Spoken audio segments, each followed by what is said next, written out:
I've got whiplash from that. Like the sheer speed of drinking from the fire hose of insight. The Strategy Sprint Championship compete in over an hour to write a creative brief. We had two amazing judges in Ari Weiss, who was the Global Chief Creative Officer at DDB, as well as Sarah Watson, who was the Chief Strategy Officer at BBH, as well as being the chairman there. Let's see the brief that they were given and the responses we got. The client request, this was all the information that I gave them, which was the client request is coming from Slack, and it was convince the next generation of entrepreneurs to be Slack first businesses. Now, this was a comment I heard from the CEO that he was talking about Slack first and really going after this audience of scale-ups, businesses that are really growing. So they want to increase share of scale-ups by 5%. There's a budget on the table of $2.2 million, and we're looking for a brand campaign for Q2 2024. That's all the information that these strategists got 1 hour ago. I'm amazed that they're able to get something out the door, and that's what we're going to see. And the format that I've asked them to respond to is one slide, which is just the name of your idea or your piece. And then I want them to fill in the Get Who To Buy brief, which is a really simple brief that has 4 key parts. They can put an insight or kind of a truth statement there, but then the get, target consumer, the who, the consumer problem, the to, the desired response or consumer goal, and then finally the buy statement, which is the one message or action. So we've tried to keep it really distilled to a simple, brief format. The first strategist, I've had 5 strategists. They're all strategy finishing school members, so they're very familiar with this Get Who To Buy formula. And the first strategist is Emma Cunningham, who's a strategy director from McCann in Toronto. And so I'll hand it off to Emma if you want to present your strategy. So this is the first time I'm seeing the slides as they come up, but Emma, I'll hand it over to you to describe. And we've got 5 minutes on the clock for every strategist as well. Okay, Emma, thank you. So this is my my strategy recommendation around passion and purpose. If you want to skip to the next slide. So the insight that I came up with is that what gets entrepreneurs out of bed in the morning is really that excitement around growing their business. But what I also found on the flip side of that is about 58% of people spend their day doing workflow coordination rather than focusing on the job itself. And that's a real pain point for entrepreneurs. And what's really unfortunate is that all these overcomplicated processes, status meetings, early morning meetings, meetings that could have been an email, you all know what I'm talking about, can really turn that exciting passion project that they wanted to bring to life into a source of dread for them. So what we want to get is we want to get those entrepreneurs, and I focused on the ones who have small teams. So if people are using Slack, my expectation is that they're not working by themselves. They've got some people who are reporting into them, who are working with them on this project. And we're looking for those entrepreneurs specifically who organization may not be their thing. They're part of the people who are frustrated that 58% of their time is spent on all this coordination. So we're looking at the people who struggle with the best way to organize who needs to know, what they need to know, and when they need to know it. And one of the reasons that I landed on this who, and something that really interested me, was the way that people actually get removed from Slack teams. So if someone leaves an organization, it takes 2 seconds to deactivate their account on Slack, and they can no longer get in, but every single thing that they've ever posted on Slack is still there. So files don't get lost, organization doesn't change. Everything stays exactly the way it was when they left. And so it really is the best way to organize who needs to know, what they need to know, because you can put them in whichever Slack channels you think they belong in, and when they need to know it. And we want to get these entrepreneurs with the small team who don't love organizing to become a Slack first business. And the way I think that we can do that is Slack can get rid of the nightmare of workflow organization and allow entrepreneurs to focus on their dreams. And that's it. Ishmael, sorry, I'll introduce you as well. Creative Strategy Director at Meta, New York. The floor is yours. Thank you, Julian. Yes, so this was very fun to work on. I guess similar mistake here, but I have my screen open too, so I can just read off from mine, totally fine.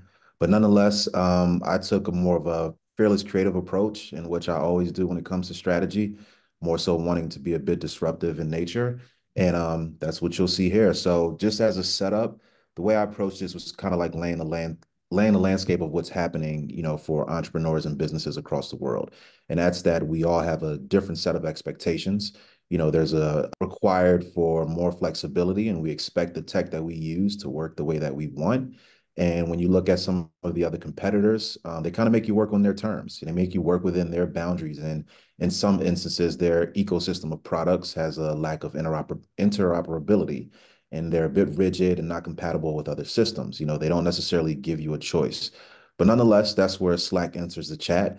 And they have the compatibility and ease required by businesses and the tech, as well as the ethos to empower these next generation entrepreneurs to work the way they want. And that's because Slack believes in work freedom for all, and they believe in smarter technology for all. So delving into the brief, pretty straightforward. So the way I laid this out was, again, just focusing on the audience who too are disruptive in nature. And for them, these are the next gen entrepreneurs who feel that traditional tools just kind of clash with their innovative pulse.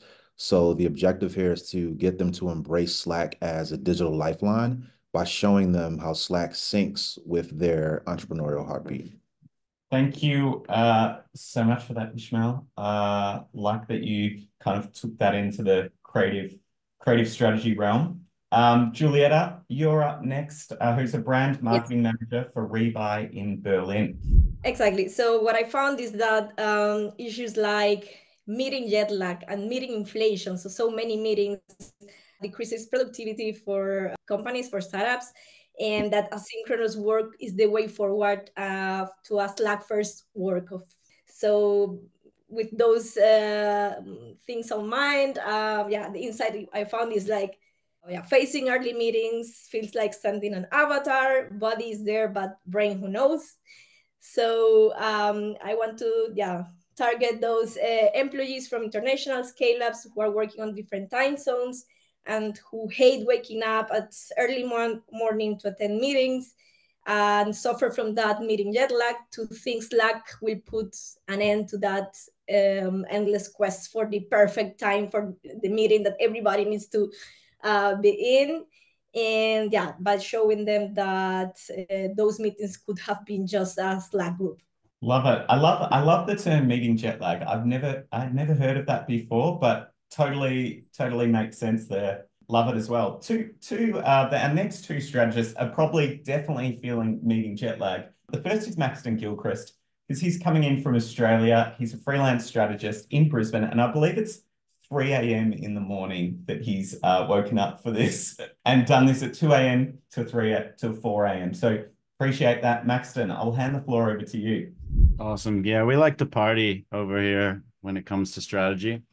So yeah, I've got the just say no strategy, and I will just say off the top, I had a real hard time removing the idea of the one convenient place to put all of your annoying meetings being a real product feature and benefit. But are we able to click to the next slide? So really where I landed at again, looking at entrepreneurs in terms of starting with that productivity space and kind of that how time is really sacred, right? But kind of where I landed, and I'm not super stoked on the insight here. It could do with some sharpening up, but it's this idea that when you're particularly an emerging entrepreneur, you feel like you need to say yes to everything. All opportunities, you don't know what door's the right one to go down. So the insight that I landed on was just this idea of being playful with no, and knowing when to say no to the wrong things is just as important as saying yes, when to say yes to the right ones. So for our framework here, we just get time-poor entrepreneurs who are sick of saying yes to every opportunity to see Slack as modern leadership self-care by showing how time saved with Slack gives you more opportunities to get great at saying no. I like the modern leaders self-care. I love that little piece in there as well. Pete, the last one. Again, we've got a 3 a.m. strategy here. So Pete, I'll let you take over. So as Maxton said, we do like to party down under here. So the premise that I was sort of looking at is that entrepreneurs are definitely craving this sort of sense of connection, but at the same time, they experience this idea of information overload and everything can be quite chaotic. So I sort of titled my strategy, it's basically Marie Kondoing my brain. So I'll jump over to the next slide. And basically, what we're looking for is, the next generation of entrepreneurs, they're inundated with excessive communication and disorganized information. And what we want to try and do is we want to try and help them seek mental clarity and focus in their hectic work life, through their business communication and collaboration, basically by showing that Slack can help them Marie Kondo their digital workspace. It can turn chaotic information into streams of neatly organized, joyful experiences and channels of collaboration and communication. And I think the sense of joy, like bringing that idea of joy back to their business as well, because that's something that's also lacking. And when you're dealing with remote workplaces and people looking for ways to connect. And it's, I think that this is a great way of both bridging the gap of social isolation and disconnection, but also that information overload and like, oh man, how am I going to, bring all of this together, but in a really fun and, and an exciting way, and bringing joy back to it. So that's how I'd go about it. Love it. I love the idea. The furthest thing away from joy is often probably emails and meetings. So bringing that into Slack, I think is great. That's great. Now, they're all our briefs there. I would love to hear, I'll go back through the work to just get the judges' comments on the different work and what you liked and what stood out. Now, let me see if I can go back here. Yep, here we go. So, Sarah, could I ask you to start with Emma's and any thoughts and just thoughts or feelings about these briefs or feedback? First of all, Julian, I've got whiplash from that. Like the sheer speed of drinking from the fire hose of insight and information. And so very, very well done, everyone. Oh my God, an hour. And to stand up in front of all these people and do it, like hats off to all of you. I must say the creepy AI question is a bit scary because me and Ari are going to get shown up here, obviously, because we're going to start doing fruity feedback on something that came from a machine. But I guess welcome to the world. There's still a person involved, so don't worry. Okay. It's definitely like still a person there involved. So don't feel bad. This is people's best shot. So yeah. So I'm talking about Emma, am I? Yeah. Yes. Yeah. So first of all, congratulations for kicking us all off. Very, very hard slot, and you did it great. You've got a very, very tidy mind, very, very concise, very, very clear. I was very impressed with that. I felt that you had some huge insight here about when you're saying it takes 2 seconds to deactivate the Slack, but everything stays on it. I thought you were in that you had this huge, very, very rich theme about what it really means to be working on Slack, that so much can change and yet so much can stay. And so I thought, probably give you 15 more minutes, you might have unpacked that a little bit more. But yeah, bravo. Thank you for kicking us off, Emma. Ari, any other thoughts on that? Yeah, I think I echo what Sarah said. I think the idea to me of getting rid of the nightmare of workflow feels like a bit big and a little bit not specifically ownable to Slack. But I think when you start talking about the way that it's able to protect your business, where people aren't being, they can be kicked off and you can still preserve everything, it can organize everything. I think that theme kept coming up, which means it's probably a truth and that's a good thing. But I think how do we organize that in a really, really concise and simple way? And I think, again, it's been an hour, but I think we're bubbling up some really good truths here. And I think this idea of protecting your organization's thoughts and dreams and aspirations feels to me perhaps a little bit stronger than just getting rid of the nightmare. There's always a challenge when you look at the negative side of things.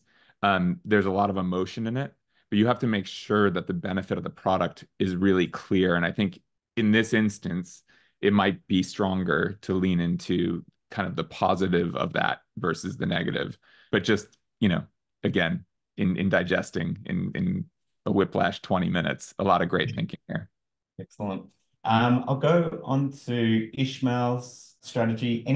Any thoughts from you, Ari? And I know I'm giving you kind of put you on the spot, both Ari and Sarah, about this. Any extra thoughts? So I love this thought of the kind of digital lifeline. Again, I think that innovators and entrepreneurs are constantly, thinking about how are they going to bring their business to life in a way that's, prescient and relevant to today.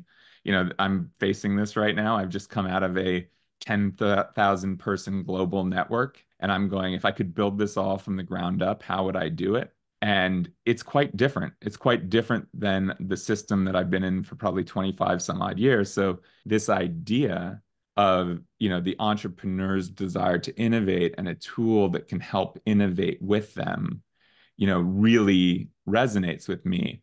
I think, again, I feel like with more time, because this is like an impossible task, but I think with more time, you would pull more of that out of this and probably limit things like, I think, like sync with entrepreneurial heartbeat. I think like those words, I know what the intention is. But one of the things I always ask my strategists to do anyway is to like take all the emotion actually out of the language of the benefit and the promise so that it's just the facts. And what it does is it forces us to remove crutches that we would sometimes otherwise. Like I've seen some incredible strategy decks where like the language is so clever and so smart, and then teams go off and they work on it and they don't know what to do with it because like they've actually been outwritten. They've been outwritten, they've been out like concepted. They don't know what to do with it because it's so kind of fancy, if for lack of a better word. And so I would just like I always give that feedback. So it's boring to anyone who's heard me speak before. But I think that idea of just like really getting to the plainness of like, yeah, look, you're constantly innovating and you want a tool that can innovate with you and can move at your speed and can rewrite, the history of whatever industry you're rewriting,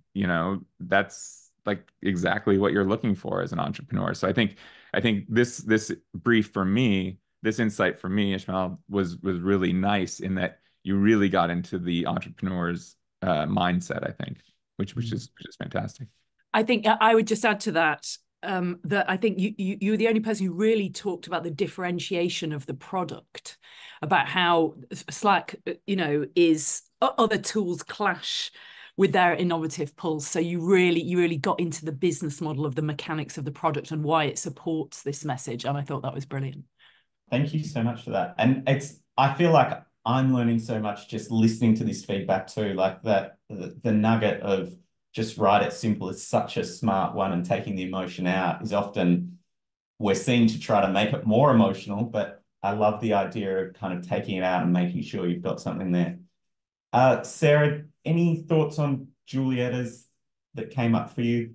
Yeah, I think Julieta, you were the only one who really got into a use case for this, which is a very, very good, clear way for teams to be able to write to something. This whole thing could have been a Slack group, and you were really leaning into the product point of asynchronicity. So that jumped out for me, that I think this could be very, very clear for teams to be writing with. I thought that was great. Ari?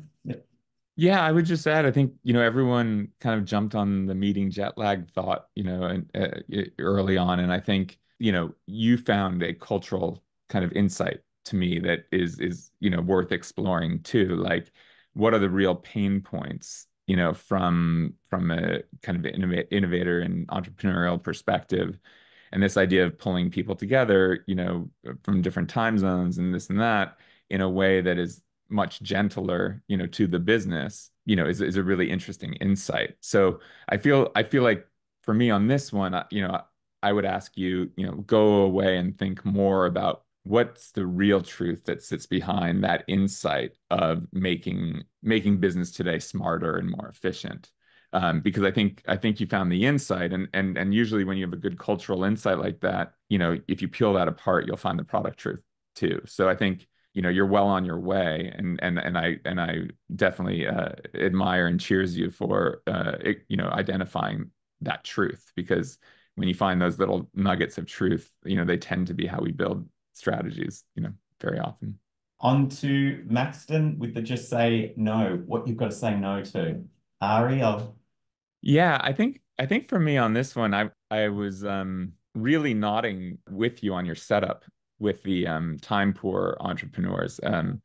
I I've been working on setting up my new business as I've been kind of exiting my old business, and it's is the biggest truth of anything I could say is that you just don't have enough time to do everything that you want to do. And I know that truth will continue to elevate. And I feel like in a weird way, the yes or no to ideas or what you're going to work on might be actually a little bit of a distraction from the core truth of being time poor.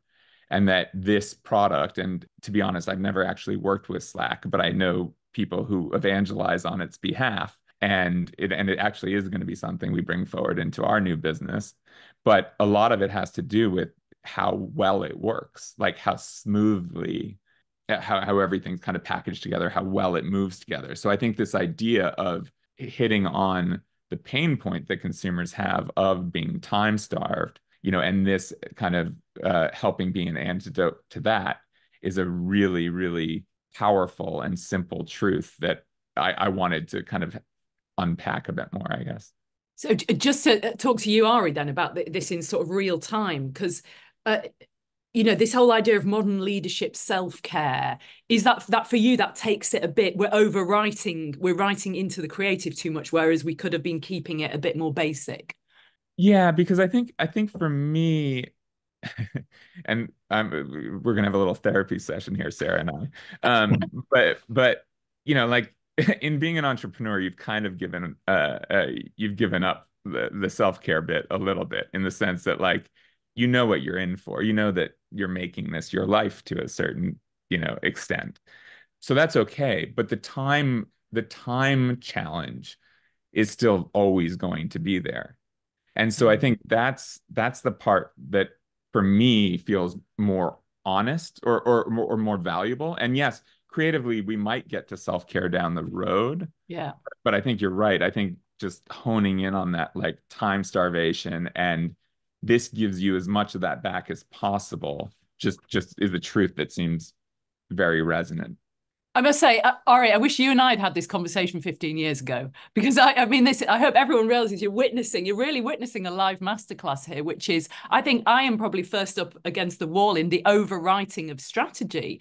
And I think, it's really true that you've got to remember, the deliverable is not the strategy. The deliverable is the creative work. And we are helping creatives to get to that. And so being very, very, very disciplined about what is an actual building block, a crude building block, really tangible building block for a strategy, rather than the beginnings of a creative idea. I think hopefully you're witnessing this in real time. Yeah, I've just learned time and time again that like the work that actually comes back on the kind of fancier briefs tends to be less good. Like, and it's Yeah. and like so consistently so that I got to a point in my career where I just kind of was like, let's just strip it all away. Because if we love it and it's like written like, see spot run spot run, if it's written like that and it resonates, like then when you put the creative on top of it, it's gonna be like, boom. But like if the building blocks are not that like simple and critical and essential, then we haven't really gotten to the essence of the value of the brand. My opinion. It's great. Then finally, we've got Pete with the Mary Kondoing your brain. So I'm now looking at this through Ari's lens, really, because it's a really interesting idea that we're bringing in this whole platform of joy, the whole idea that there's so much clutter. Ultimately, there is clutter. Let's stick with what sparks joy. But I will say, so that's interesting to me. But I will put it to Ari: are we going too far? Well, so I admittedly had to Google Mary Kondo, which is embarrassing, but I'm just gonna come out there and own it and admit what I know and what I don't. But I think for me, again, like I would also say, even if I did know who she was, that stripping that out and having it be like, look, your life as an entrepreneur is chaotic, and we will help you organize it.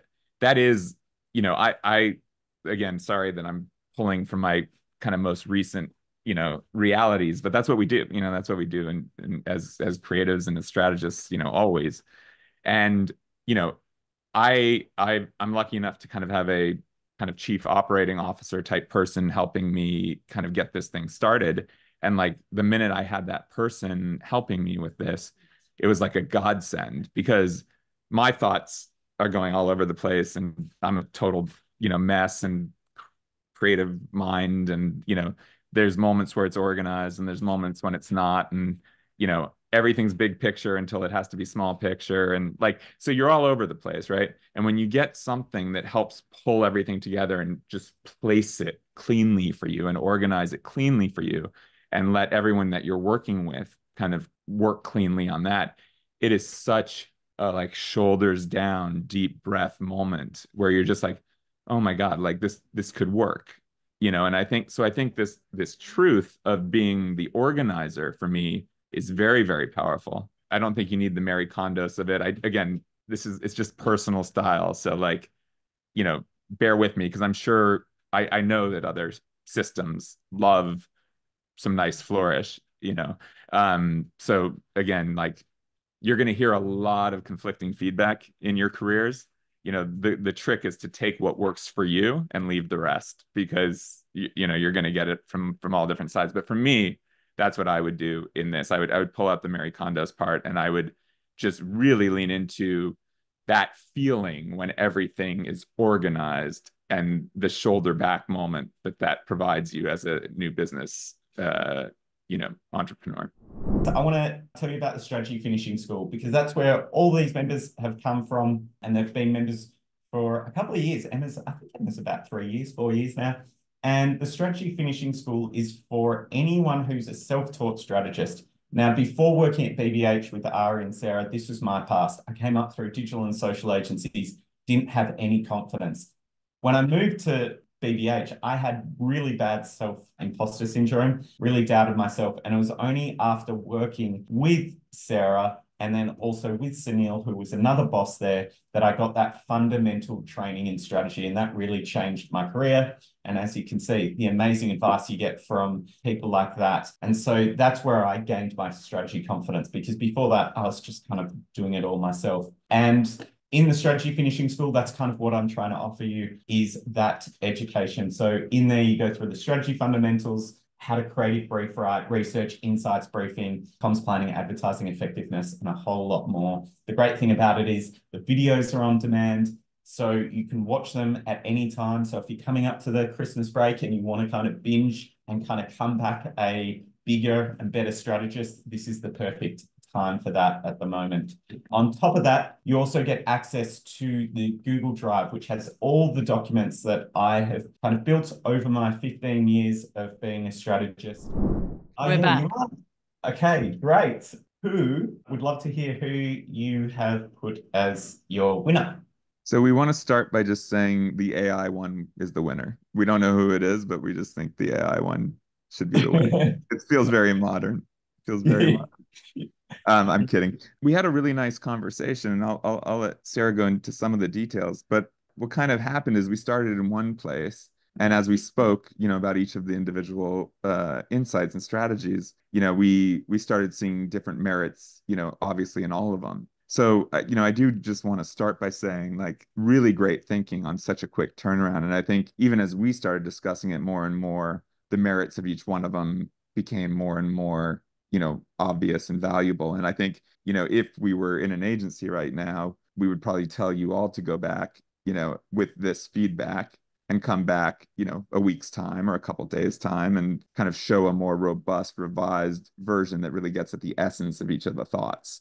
So I just do want to say that, because it wasn't like a clear winner. I think they all have merits. Just the one we chose, we ultimately chose for kind of a specific reason, and we can go in that in a sec. But maybe Sarah, do we want to take?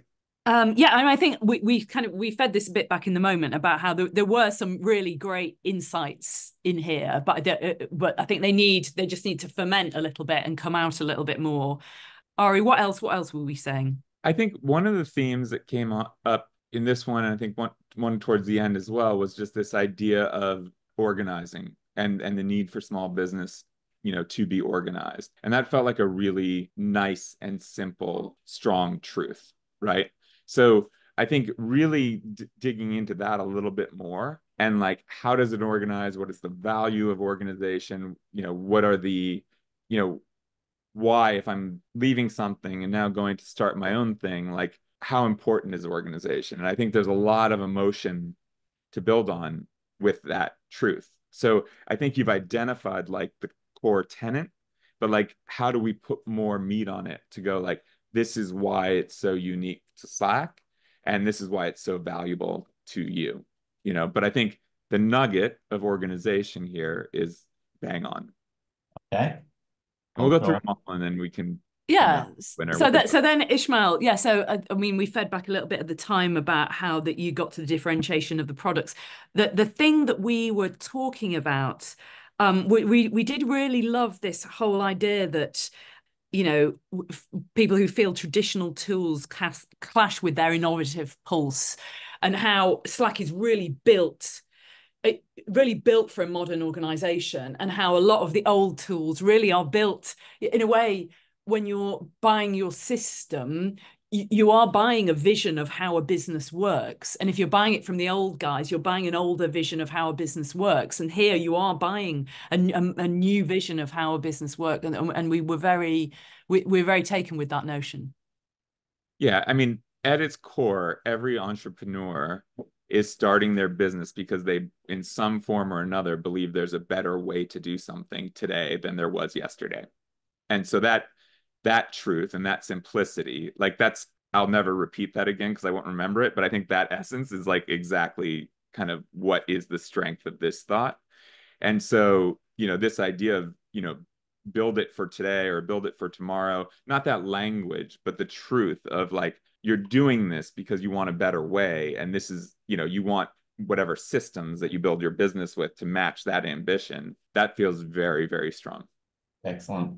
Go on to Julieta. So Julieta, with your asynchronous working and the meeting jet lag, I think what makes this strong is its specificity. But I think in the end, as Ari and I leaned into this, that was actually where we found it was a bit weaker, I suppose, because you're speaking to a very specific use case, which is a global working scenario, which is probably not a day one question for these entrepreneurs that we're trying to get online. So that was our thought on this, I think. I think if you were to go back and bubble this up some more, I think you would end up getting to some version of organization and or time value proposition, which again, we saw in the first one and we saw in the last two as well. But I think, again, like that is probably the nugget of the truth here.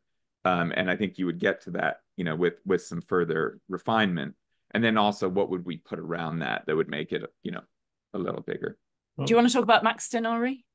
Yeah, I'm happy to. So again, I think, and we said this in the real time too, the yes and no might be a little bit of a distraction, but the idea of time-starved leaders and nothing being more valuable than time, is about kind of the modern synchronicity of how this product works. And I think that is really, really nice. So, I think, and again, like we'll go back to it, but between the time and the organized benefit, because Sarah and I were like, we weren't sure which one would lead. And I think honestly, we'd have to do more work before we like could have a clear cut, decision on that. But the time to me potentially feels a little bit bigger, and more ownable than organization, specifically, because I think organization just feels like everyone says that perhaps, like it's an organization tool. But owning the bigger emotional territory of time, just I would imagine might give us a little bit more robust, creative output. So really, really nice there. Really nice on this idea of, getting back some time and, giving yourself, a good shot at success if you're being efficient and you're able to, do more with your time. So I think very strong point there. Go on, Ari, go for it. And then, I mean, I kind of probably said it in the last one, but really for me, this one was all about the organization. you know, and that is a really nice thought. And again, I can see a lot of creative output from that. I think, you know, again, we'd if we had more time and we had some, you know, more resource for you all to work with, you know, I'd very much want to explore the organization and the time one more to see which came back, you know, the clear-cut winner. Excellent. Now, for the winner. Do you want to go for it, Ari? Do you want me to go for it? I can go Yeah. for it. Yeah, so I think again at the end of the day, like this is in the vacuum of our realities today, which is, you know, a 1 hour sprint. The winner we went with was Ishmael, and the reason we went there is because ultimately the product truth of being an innovative tool for innovative businesses felt the most linked to the entrepreneurial spirit. At the end of the day, that kind of resonated, I think, in two-step as we went through it. Sarah was really, you know, championing the unique product, you know, benefit of it all. And that's something that we're always looking for this. And, you know, is this something only Slack could really own? Like, it's very hard for a Microsoft product, for instance, like a Teams or what have you, to own that because they just have such an old, long legacy of not being that. Whereas Slack was built, you know, and feels like it was of this generation. And I think when you're speaking to entrepreneurial leaders who are starting something to push off of an old generation to make better for a new generation, a product that has essentially done the same thing becomes a very easy thing in your consideration set. So we just felt like the argument of that was the hardest to like poke holes in, whereas like organization and time, for instance, while still extremely valuable and with more time we could perhaps make more ownable, didn't feel like something we hadn't, you know, necessarily heard before in this space in general. So again, it's kind of working with the speed and the breakneck pace of a sprint like this, but we think really, really good insight, you know, with a real connection between what the entrepreneur needs and the unique selling proposition of the product that ultimately won our hearts and this contest. So congratulations, very good thinking. And if the robots told us robots should be better, then we'll be kind of sad. But you know, sometimes we get there. So be it. Thank you. This was fun. Thank you all. Really great thinking across the board. Yeah, bravo, bravo. So do we get when do we get the answer, Julian? Who's the AI? AI. Well, you two guess. Have a guess. Oh no! Don't make us do that. All right. It was Pete. It was Pete, the last one. Mary Kondo. Maybe it was Mary Kondo was too smart, you know, like Ari had to Google it. There was the piece. But massive thank you to the contestants taking a massive leap here of presenting in front of 300 people their strategy and only having an hour. As we've all said, that's a whirlwind. And I really appreciate you taking that massive leap and the bravery of doing that. Thank you so much to Sarah and Ari. I feel like, as you guys said, this was like a masterclass understanding how, like, hearing your brains dissect those different briefs is so, so valuable to all of us. So I really appreciate you taking the time.